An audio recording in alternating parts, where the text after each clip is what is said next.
guys, what's up? Welcome back here to today's edition of Intuitive Angling, and appreciate you guys swinging by the channel to check out today's video. Guys, today I just got off the water. I had an on-the-water lesson on Table Rock Lake today, and something happened today that I just can't believe it. I'm going to share with you guys today, and really curious to get your guys' feedback on this, because I've got some theories on this, what went down today, but I wanted to bounce it off you guys and sort of see if we can get figured out what's going on with this deal.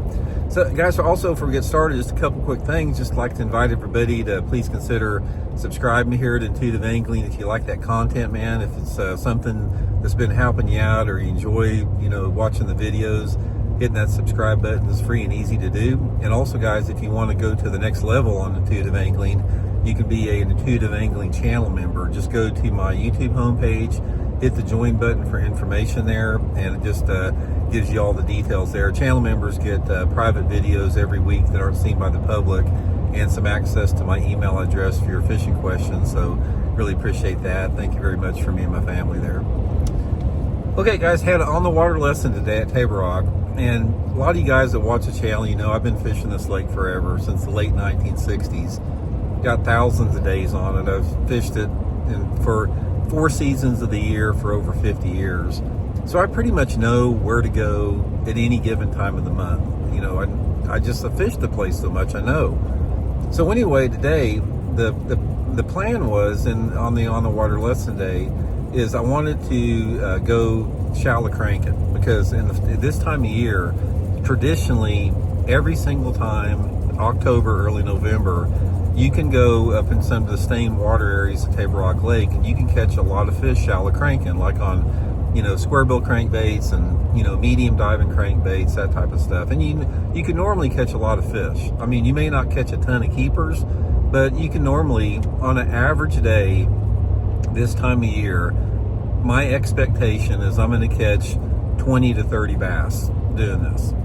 And, depending upon the day, you may have 5 or 10 keepers over 15 inches long. That's just sort of an average scenario. So today, anyway, that was the plan. Went out there. We had cloudy weather today. It was a perfect fishing day. Cloudy, high 60 degrees, not much wind. Perfect condition for the fish to be really active and chasing crankbaits, which that's what we wanted to do. Guys, we got up to where we're fishing, where I have fished for 50 years and caught thousands and thousands of bass, and usually, like I said, average 20 to 30 bass. And we got up there and fished over half the day and never had a bite on a crankbait in the shallow water up there. And the whole time, it's like I kept thinking, well, maybe it's the crankbait, maybe it's the color, maybe it's the retrieve. Changed up a lot of different stuff. Fished, 3 hours or so with crankbaits up there, and then switched up, and I told the guys we were out with, said, maybe maybe the cloud cover's got them tucked down. Maybe we need to fish bottom bait. So we started fishing some jigs on the same type of area as nothing. And eventually after about 75% of the day was over, we hadn't caught anything up there. And we bailed out and ran down the lake and started fishing a topwater lure and caught some fish on topwater. But the thing that I want to talk about that I can't believe is what happened up there. It's like, I was in an area that I know there are a huge population of bass, and there was just no sign of life whatsoever. I'm talking not a single freaking bite. So every time something like this comes up, I'm going to give you guys my analysis of it, and I want to get your analysis, because I first admit, guys, I'm a student of the sport like you guys are. I don't know everything about bass fishing that there is to know. I don't want to know everything about bass fishing. I want that mystery and the magic of fishing to always be there, where I don't know everything. And today was one of those days that I got that affirmation.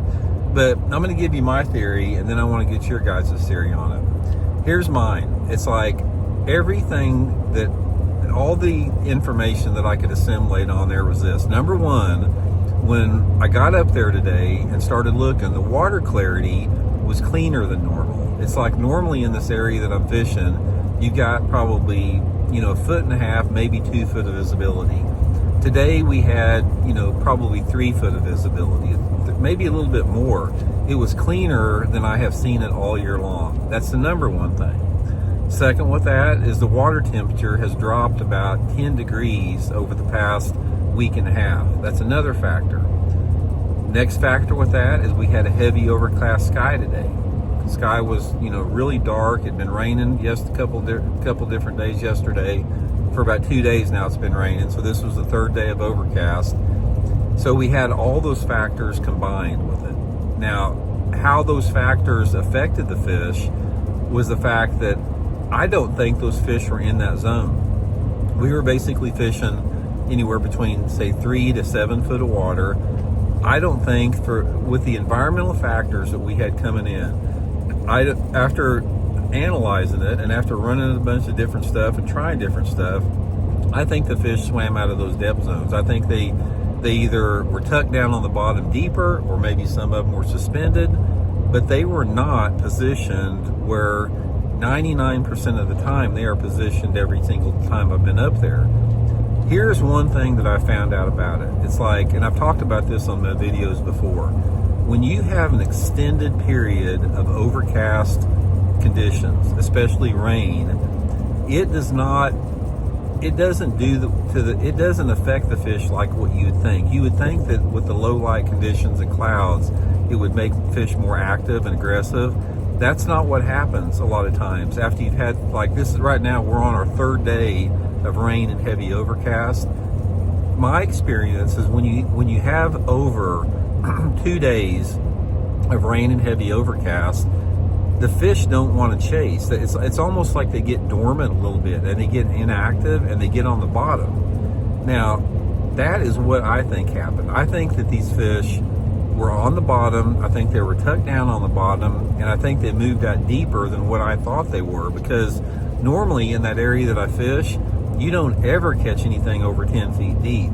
But in this situation here, like I said when I started the video, the water was cleaner than I've seen it all year long. So you have a combination of the cleaner water, which fish are more comfortable living deeper in cleaner water. You have this extended period of overcast. You had the fact there was no wind whatsoever. It's my theory that the fish were a lot deeper today than what we fished. And when you've only got, 7 or 8 hours to fish, you don't have time to try everything.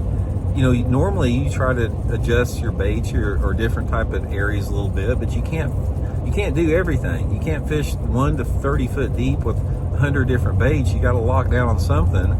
But in retrospect, that's what I think happened. I think those fish were, probably down 10 to 15 feet, and they were inactive. They weren't moving. You had to put that bait right next to them, and that's my theory anyway. Now, when we started catching a few we were fishing on walking topwater, but we ran down the lake further into cleaner water, so the water visibility was probably close to 4 foot of clarity, which is a completely different factor, because when you have really clear water, sometimes that doesn't affect them like they do a little bit more off-colored.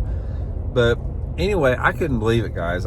This was one of those days, you've probably been out there before, where it's like everything seems perfect and it looks perfect, and you know you're going to catch them, and it just didn't work. And it's like, I kept thinking, it's like, we'd hit a couple stretches, good stretches, nothing. I said, well, it's just a matter of getting on the stretch that they're on, the type of rock composition, the structure, and just nothing worked. But anyway, guys, it was a sort of a humbling day out there today. It's like, that's part of bass fishing, though. I mean, it's like, bass fishing's a tough sport on public bodies of water. It's like, you can't catch them every day. It's like, you make decisions based upon all of the information that you've assimilated.